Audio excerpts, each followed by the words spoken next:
Next is a class on the Srimad Bhagavatam, first canto, third chapter, text number 1 through 3, given by His Divine Grace, A.C. Bhaktivedanta Swami Prabhupada, recorded in April of 1968 in San Francisco. Buddha said, in the beginning of the creation, the Lord first of all expanded himself in the universal form of Purusha incarnation, primarily with all the ingredients of material creation. And thus, at first, there was the creation of the 16 principles of material action. This was on the intention of creating the material universe. Purport.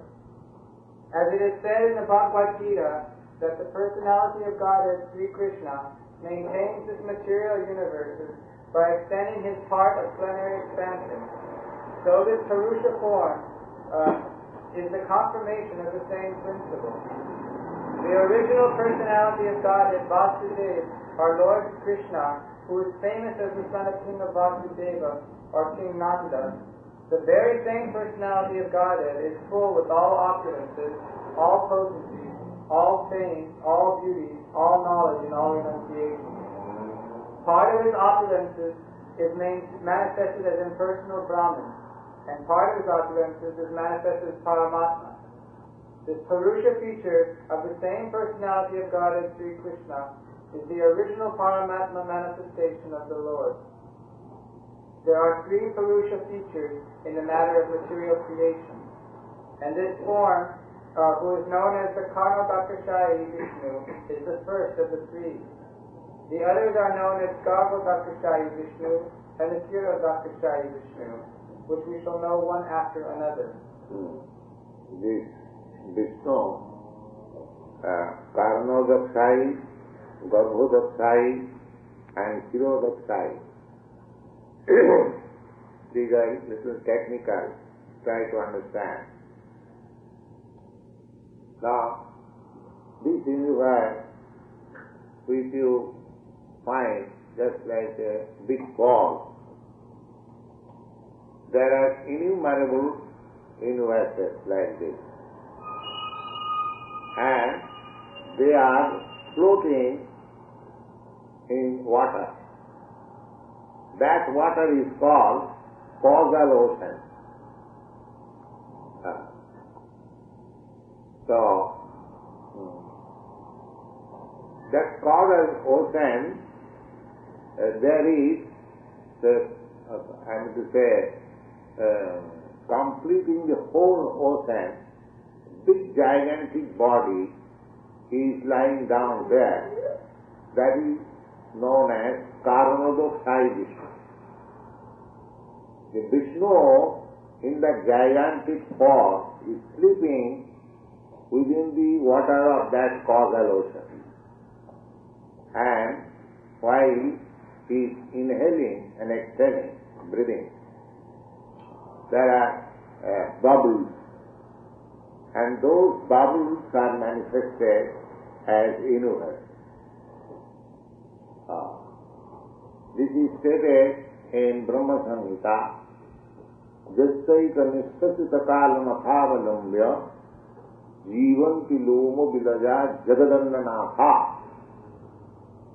That breathing, exhaling and inhaling, just like we also do that.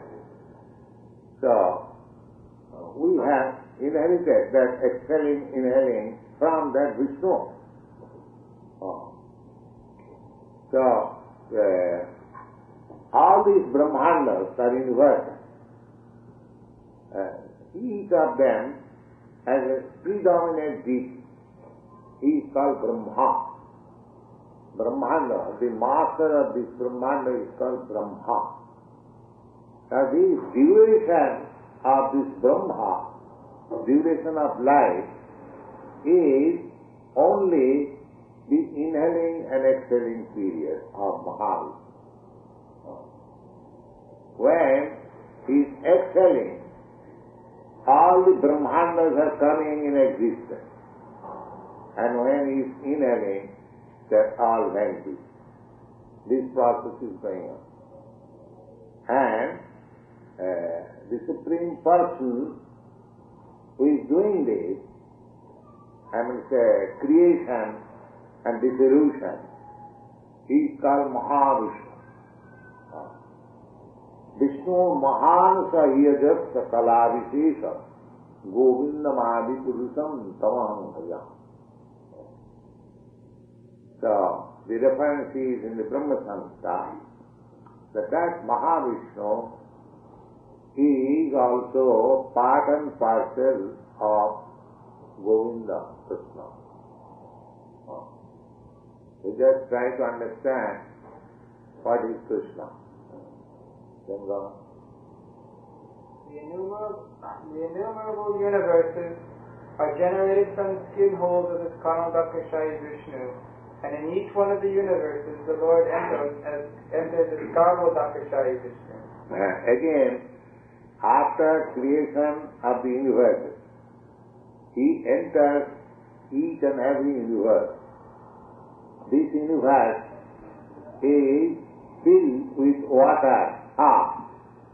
What you are seeing, that is half only. And the half is filled with water. In that water, Vishnu again lying, expanding. This is Vishnu's power. He can expand an innumerable identity. That is also confirmed in the Brahma Samhita. Advaita, Achyuta, Anadi, Ananta, Rupam. Ananta means unlimited. And Rupam means form. He is expanding in unlimited number of forms. We are also expansion of his form. These jivas, living entities, he is expanding in two ways, Kansa and Vivinna. Kansa means Vishnu. One expansion is just directly he himself, and another expansion is a separated form. That separated form means we are. We living entities, we are also living now. We are also part and parcel. But we are separated. Therefore, we have got the full potency of God. We have got potencies of God. The six potencies, namely opulence, fame, strength, beauty, knowledge and renunciation. We have also got this in minute quantity. Whatever we see here, the richest man in the world, that is only minute particle of the richness of God. Because we are part and parcel, minute part and parcel. Therefore, we have got all the opulences in minute form. Just like gold and a minute particle of gold. Chemically analyzed, the small particle of gold has got all the composition as the original big gold. The drop of seawater, chemically the drop of seawater has got all the composition as the big seawater. Similarly, we have got all the qualities of God, but in minute quantity. That is the difference between God and all. Or, in other words, you can study God also by studying yourself. Whatever propensities you have got, that is also there in God. Everything. Otherwise, where from it comes? Because I am part and parcel. If I have got all these propensities, naturally, in full And without any inability, those things are present in God. Take for example, our love, what you call love. Of course, it is perverted reflection of love. Several times I repeated. In this material world, there is nothing like love. It is only everything perverted reflection of love. Just like we have got affection for children, that is there also. But that is without any inability. Here also, the same man and woman, male and female, there is attraction between one another. Similarly, there is also Radha Krishna. But there is no inability. That is full and that is perfect. Here it is imperfect due to material contamination. So everything, whatever we have got, Krishna is also God, that's it. But in Krishna, it is in perfection. In us, in our conditional state of life, it is imperfect. So, if we dovetail ourselves with Krishna, then all these propensities become perfect. The same example as I have given repeatedly, that a car is running at 70 miles speed, a cyclist catches the car, he also runs in 70 miles speed. Although the cycle hasn't got such speed.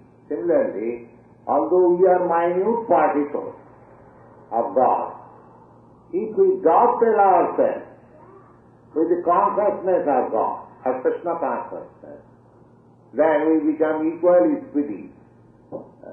This is the technique. God. In the Bhagavad Gita, this is also mentioned that the material world is created at certain intervals, and then again it is destroyed. This creation and destruction is done by the Supreme Will on account of the conditioned souls, or the Nitya Bhanja, living beings. Nitya Bhanja, this word is also technical. Nitya Bhanja means ever conditioned. There are Nitya Mukta. Nitya Mukta means ever liberated. In the spiritual world, there are also innumerable living entities. This material world is only 1/4 manifestation of Krishna's energy, God's energy. And the 3/4 energy is manifested in the spiritual world. So, you can just imagine that in 1/4 manifestation of energy of the Lord, we are so many living entities, which is impossible to count.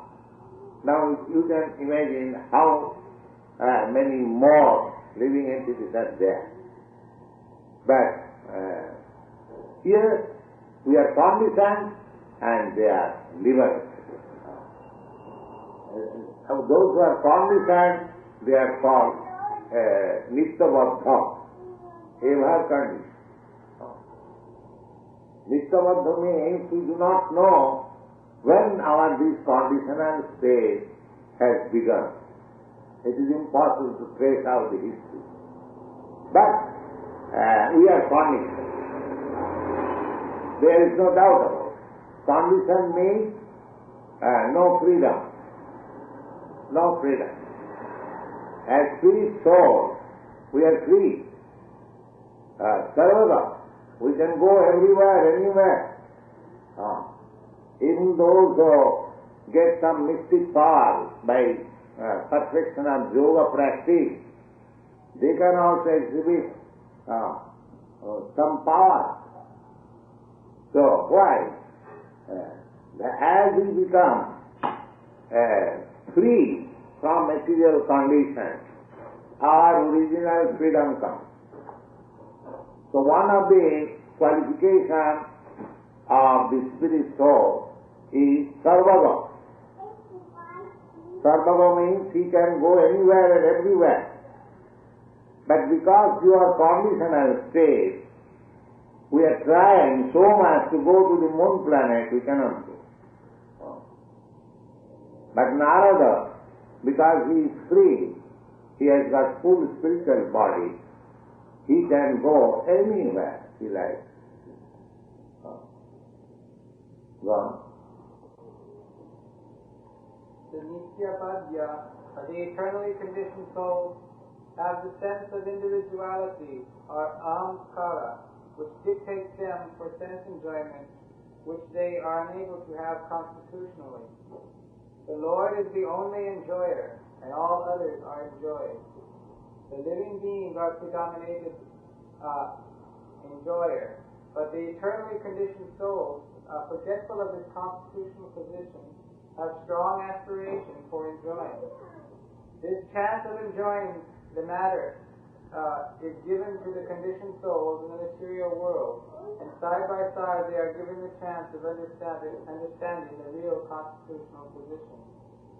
Those fortunate living entities who catch up the truth and surrender unto the lotus feet of Vasudeva after many, many births in the material world become one of the eternally liberated souls, and thus are allowed to enter into the kingdom of Godhead. So we can also become one of them, eternally liberated.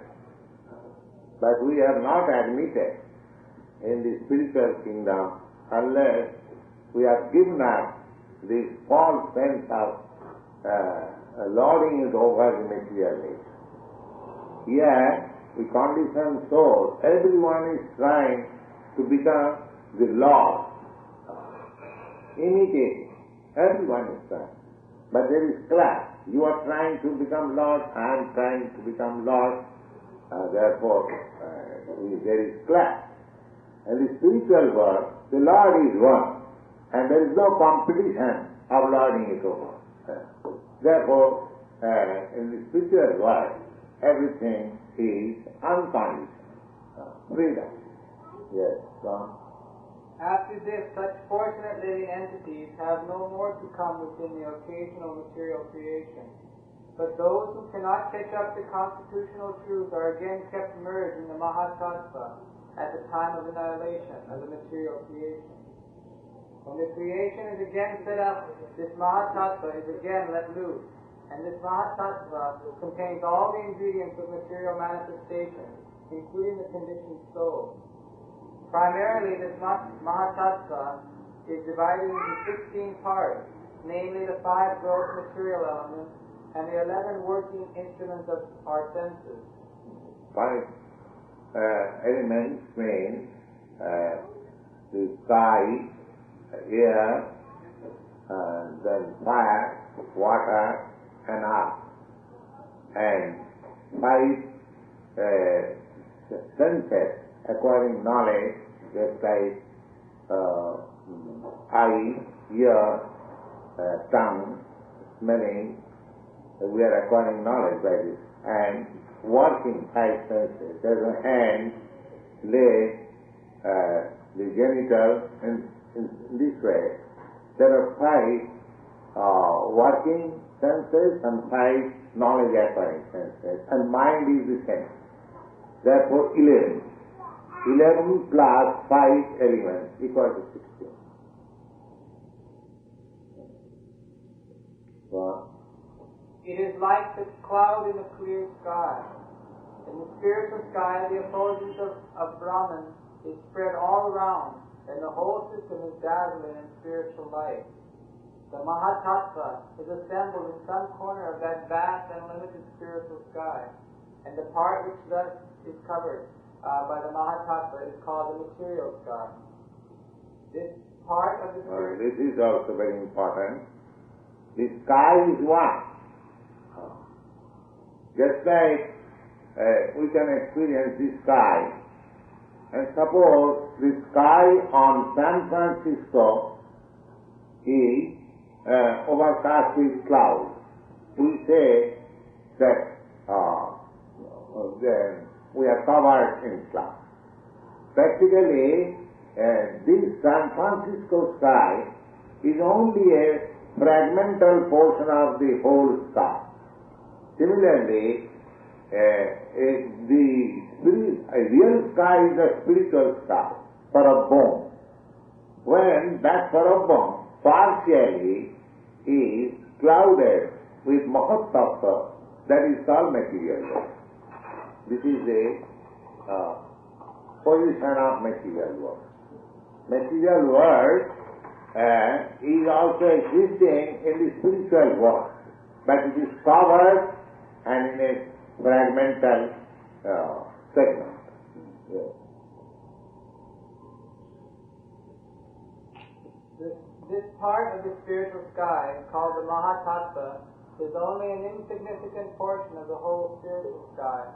And within this Mahatattva there are innumerable universes. All these universes collectively is produced by the Karna-Vashayi Vishnu, called also the Mahavishnu, who simply throws his glance only to impregnate the material sky to manifest. Text 2. Translation. Another plenary part of the Purusha is lying down within the water of the universe from the navel lake of his body, which has sprouted the lotus stem, which is the body of the universe. And on the top, from the lotus flower, Brahma, the master of all engineers of the universe, is generated. Support. The first Purusha is the Karna-Dakashayi Vishnu. From the skin holes of him, innumerable universes have sprung up. In each and every one of them, the Purusha enters as the Garbhodakashayi Vishnu. He is lying in half portion of the universe, full with water of his body. And from the navel of Garbhodakashayi Vishnu has sprung up the stem of the lotus flower, the birthplace of Brahma, who is the father of all living beings, and the master of all the demigod engineers, engaged in the matter of perfect design and working of the universal order. Within the stem of the lotus there are 14 divisions of planetary systems, and the earthly planets are situated in the middle. Upwards there are other better planetary systems, and the topmost system is called Brahmaloka, or the Satyaloka.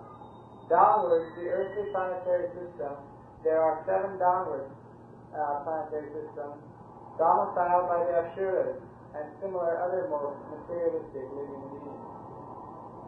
From this Garbhodakashayi Vishnu, there is expansion of the Kshirodakashayi Vishnu, who is the collective Paramatma of all living beings.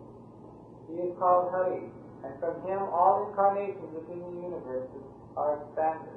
Yes, this Garbhodakashayi Vishnu is the father of Brahma, who has created all these innumerable planets. And in one of the planets, there is Kshirodakashayi Vishnu. In that planet, the ocean is of milk.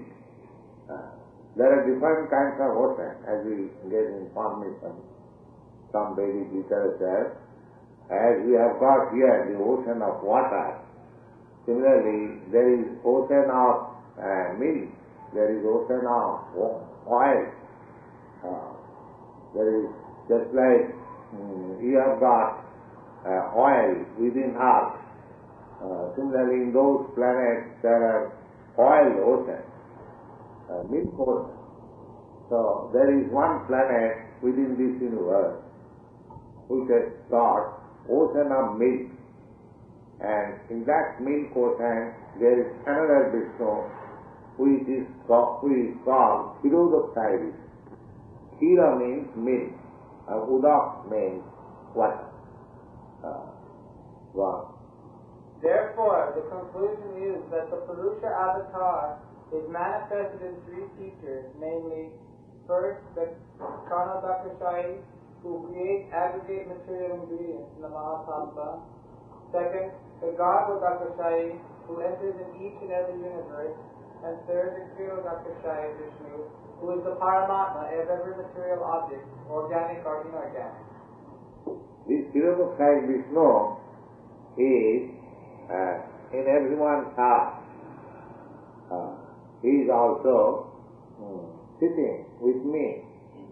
In the heart, I, as spirit soul, I am sitting there, and Krirodakashaya Vishnu as Paramatma, as guiding super soul, he is also sitting in the same position.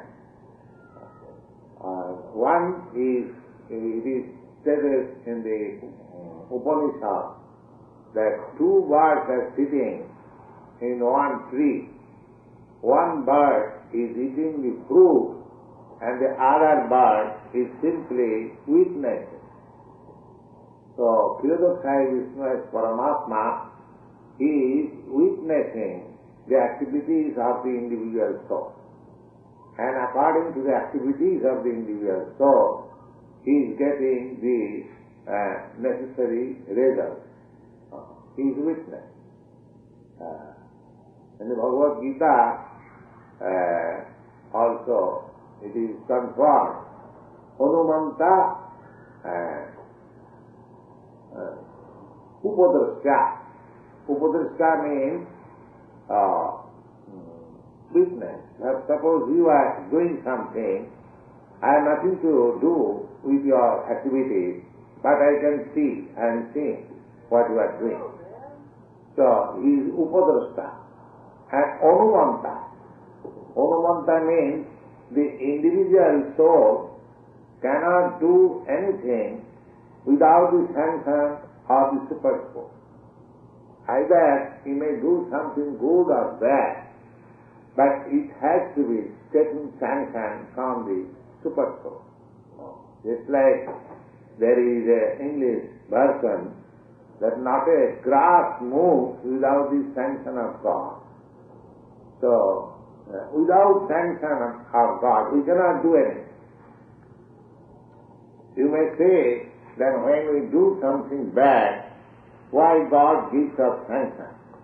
God does not give us sanction, but we force Him to give us sanction. Therefore He gives us. Otherwise, He does not give sanction.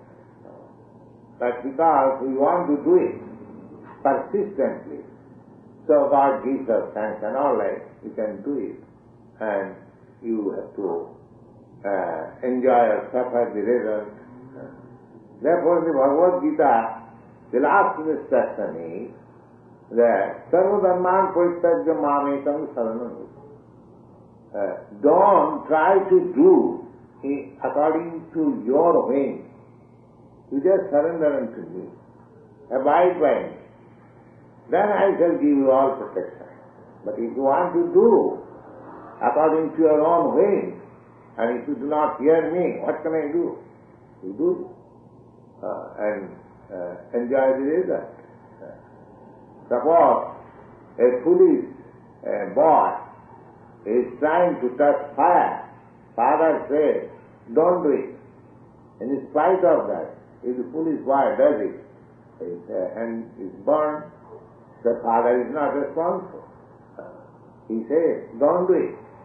But the child does it out of ignorance and suffers. Similarly, the sanction of God is there as he persists on. I want this, I want this. As a child sometimes cries, and the mother is obliged to sanction. Similarly, God is very kind. If we persist on doing something, He gives us sanction. But the result, you have to suffer or endure.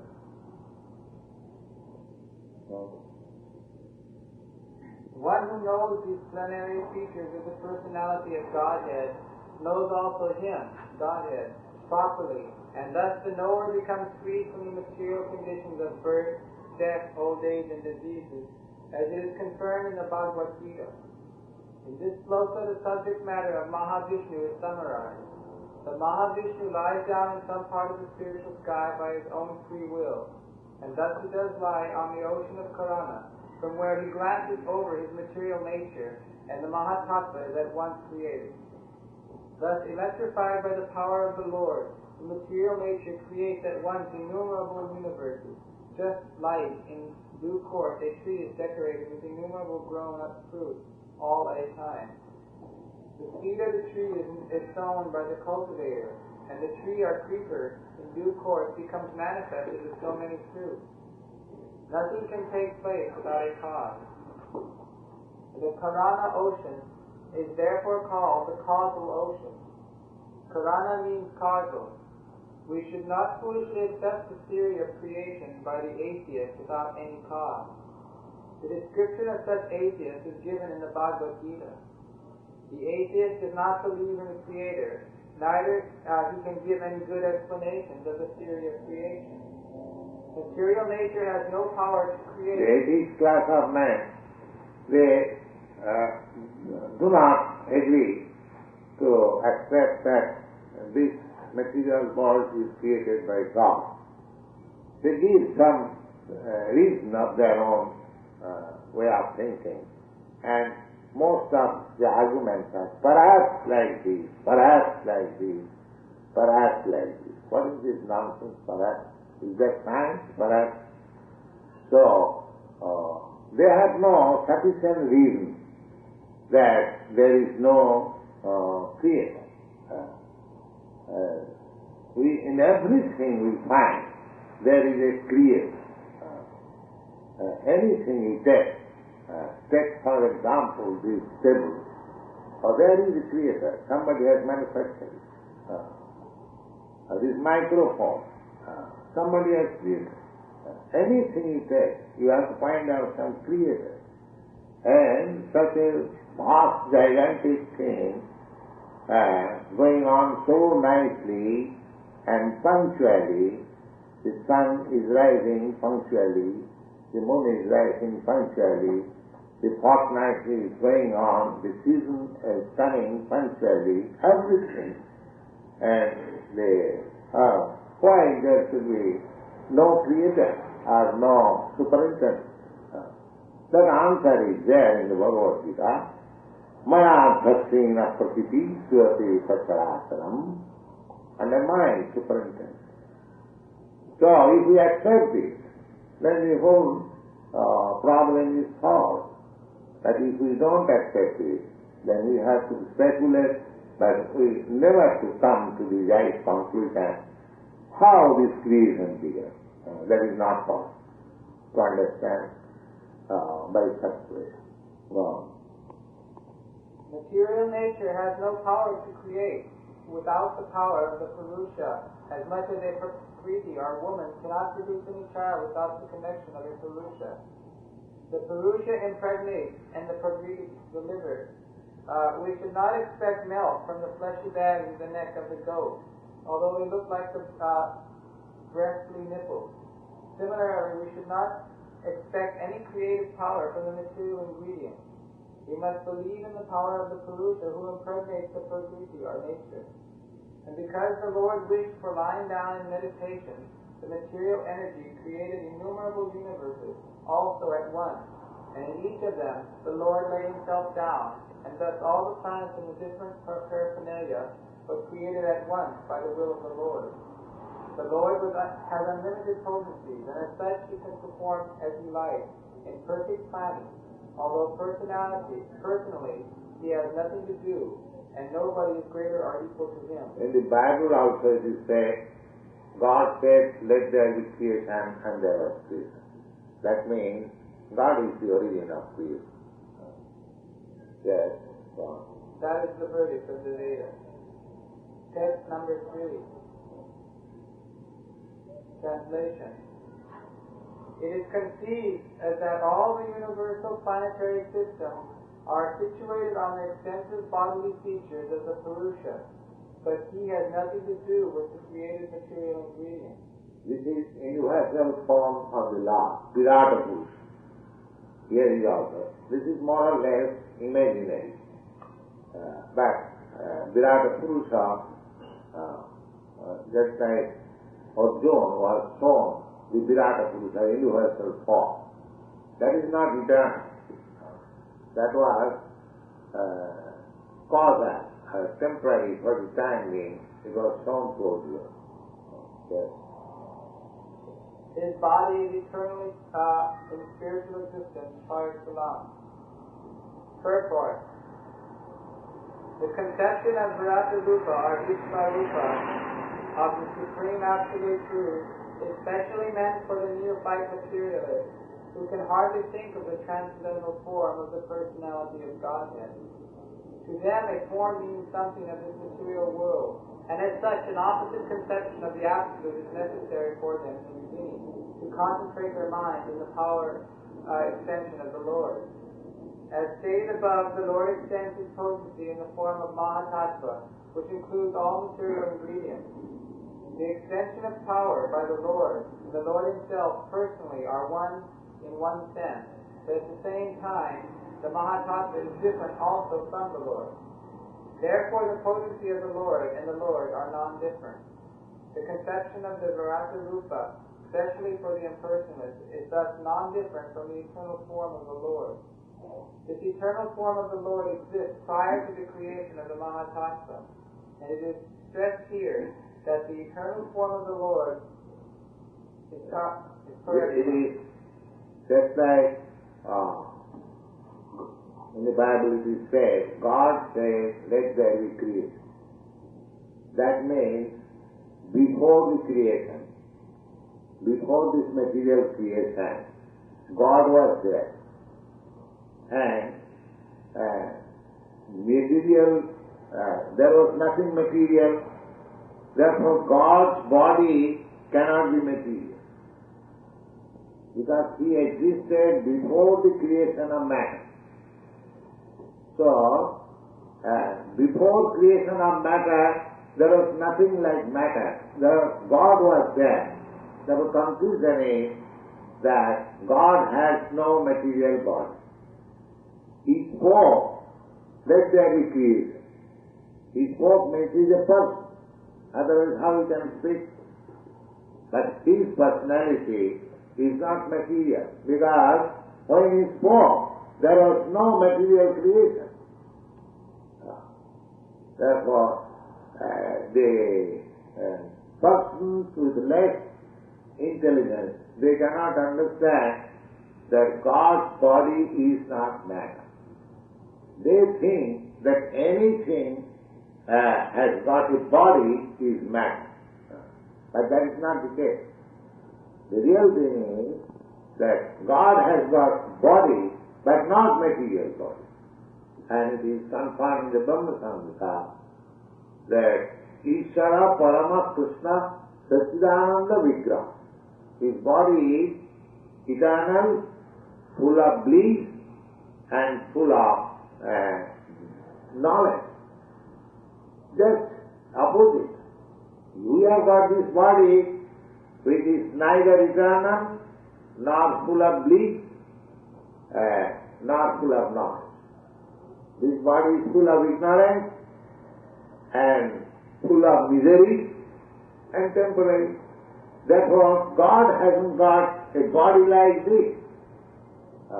When in the Vedic literature it is said that God has no body, that does not mean that He has no body. He has no body like this body, material body.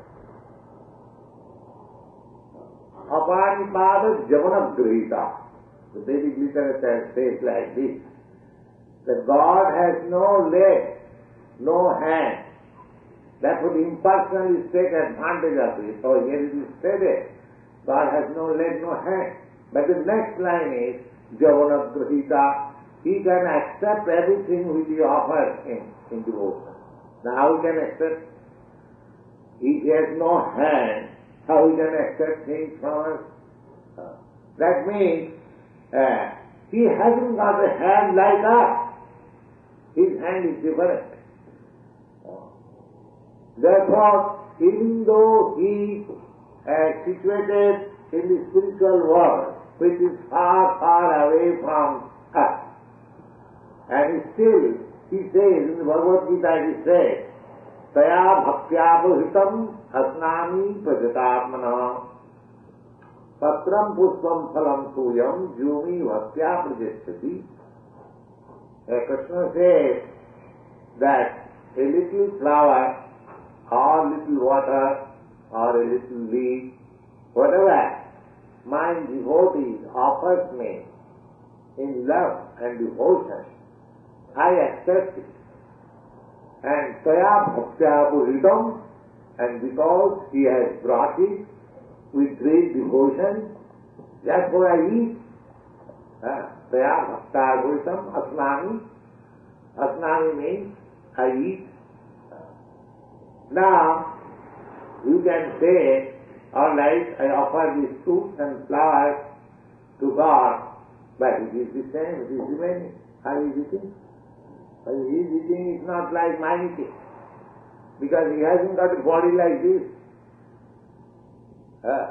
This body is material. If you give me a plate of fruit, this body immediately swallows. But he has got spiritual body.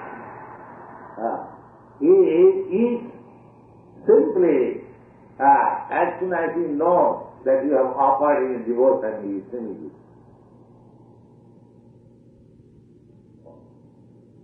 So these are technical of understanding, and we can know it from Vedic literature.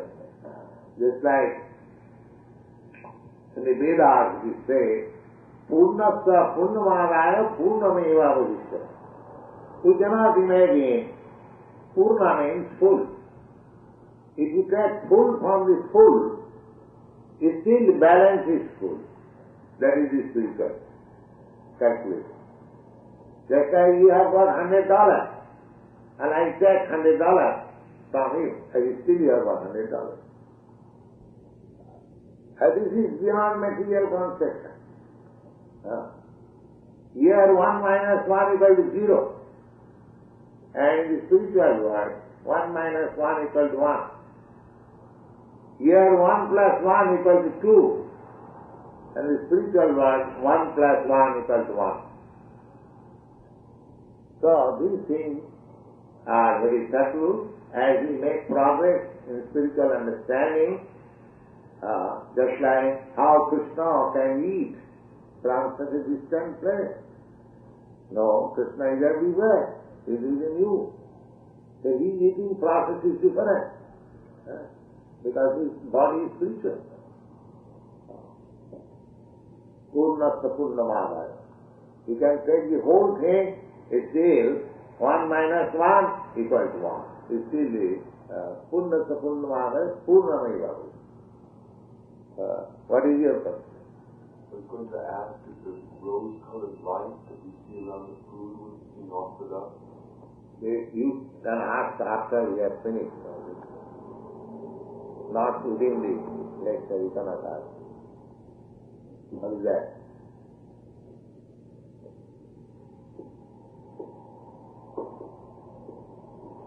The eternal form of the Lord is par excellence spiritual, or transcendental to the modes of material nature. The very same transcendental form of the Lord is manifested by his internal potency, and the formation of his multivarious manifestation of incarnations are always of the same transcendental quality, without any touch of the Mahatattva. Text number 4. That's all.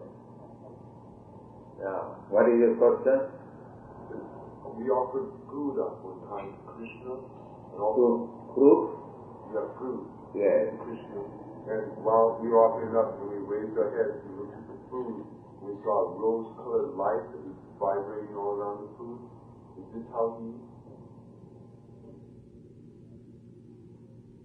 He eats.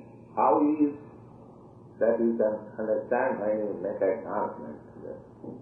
He, for the time being, you just take it for granted that he eats. How he eats, that is not possible, because you cannot see him, and how can you see that how he eats? So that requires spiritual vision and spiritual understanding. But he eats, he takes it, because in the Bhagavad Gita he says that I eat. Asnani means I eat.